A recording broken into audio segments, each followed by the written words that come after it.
Thank you. আমি খুবই satisfy আপনি যে ডিজাইনটি করেছেন। আলহামদুলিল্লাহ, মাশাআল্লাহ খুবই সুন্দর হয়েছে। আশা করি ফাইনাল লুক দেখে আমরা অনেক স্যাটিসফাই হব ইনশাআল্লাহ। আসসালামু আলাইকুম, কেমন আছেন আপনারা সবাই? তমা ইঞ্জিনিয়ারিং অ্যান্ড রিয়েল এস্টেটের পক্ষ থেকে আপনাদের সবাইকে স্বাগতম। আমরা মূলত একটি ডিজাইন করেছি, সেই ডিজাইনটা হ্যান্ড ওভার দিব। নয়ন ভাইয়ের ডিজাইন, সে চট্টগ্রামে থাকে, সো সে আসতে পারেনি, তো তার পরিবারের পক্ষ থেকে একজনকে আমরা ডিজাইনটা হ্যান্ড ওভার করবো। তবু কেমন আছেন? জি আলহামদুলিল্লাহ ভালো আছি, আপনি ভালো আছেন? জি আলহামদুলিল্লাহ ভালো। তো বাড়িটি করার ক্ষেত্রে মানে ডিজাইনটা আপনি কিরকম চাচ্ছিলেন? জি, যেহেতু আমার জায়গাটা একটু ছোট আর আমার প্লেসটা নিয়ে আমি একটু সন্দিহান ছিলাম যে আমি যেরকম ডিজাইন চাচ্ছি অ্যাকচুয়ালি সেরকম পাবো কিনা। সো আমি চাচ্ছিলাম যে 4টা বেডরুমের একটি সুন্দর বাড়ি যেন আমি করতে পারি। আচ্ছা, তো মূলত উনি চাচ্ছিলেন যে 4টা বেডরুমের জায়গাটা যেমন ছিল সেই অনুযায়ী 4টা বেডরুম দিয়ে আসলে সুন্দরভাবে তার পছন্দ মতো ড্রয়িং ডাইনিং স্পেসটাও যাতে ঠিক করে সেই ডিজাইনটা হয় কিনা, তো সেই অনুযায়ী করা। তো মূলত যদি দেখাই, এটা হলো তার ফ্লোর প্ল্যান। এই ফ্লোর প্ল্যানে মূলত ডিজাইনটা করা হয়েছে। তো সিঁড়ি নিয়ে একটু ঝামেলা ছিল যে আসলে সিঁড়িটা কোথায় দিব, ডিজাইনটা সে অনুযায়ী হবে কিনা। তো আপনি আপনাকে যে ডিজাইনটা করে দেওয়া হলো, এখন এই ডিজাইনটা নিয়ে আপনি আসলে কি বলতে চাচ্ছেন যে ফ্লোর প্ল্যানটা কীরকম হয়েছে?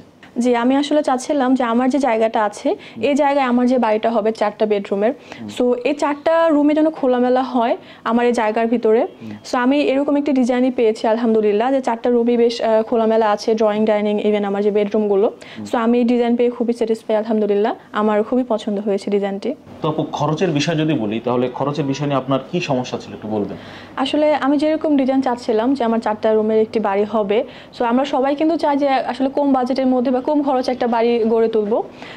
সো আপনি যে ডিজাইনটা আমাকে করে দিয়েছেন, সো এখন মনে হচ্ছে যে আমার যে বাজেট আছে বাজেটে ইনশাল্লাহ আমি হয়তো বাড়িটি কমপ্লিট করতে পারবো। তো বাড়ির ডিজাইনের পর বাড়ির বাজেট অনুযায়ী কাজ করাটা কিন্তু খুবই গুরুত্বপূর্ণ একটা বিষয়। ক্লায়েন্টের কিন্তু একটা চাহিদা থাকে তার বাজেট অনুযায়ী কাজ করে দেওয়ার জন্য। তো মূলত এই বাড়িটি আমার ক্লায়েন্ট অনুযায়ী সেভাবেই করে দেওয়া হয়েছে। তো এখন আমরা আমাদের এই ক্লায়েন্টকে বাড়ির ডিজাইনটি হ্যান্ড ওভার করবো।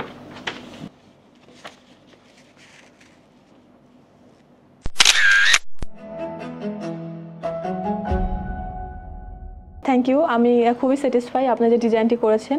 আলহামদুলিল্লাহ, মাশাআল্লাহ খুবই সুন্দর হয়েছে। আশা করি ফাইনাল লুক দেখে আমরা অনেক স্যাটিসফাই হব ইনশাআল্লাহ। ধন্যবাদ আপনাকেও।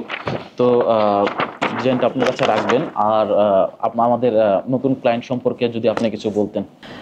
সো যারা আপনাদের স্বপ্নের বাড়ির ডিজাইনটি করতে চাচ্ছেন তারা তমা ইঞ্জিনিয়ারিং অ্যান্ড রিয়েল এস্টেটের কোম্পানির সাথে যোগাযোগ করতে পারেন। ইনশাআল্লাহ আপনার পছন্দ মতো ডিজাইন তারা প্রোভাইড করে থাকবেন। তো ভালো থাকবেন সবাই, ধন্যবাদ সবাইকে, আল্লাহ হাফেজ।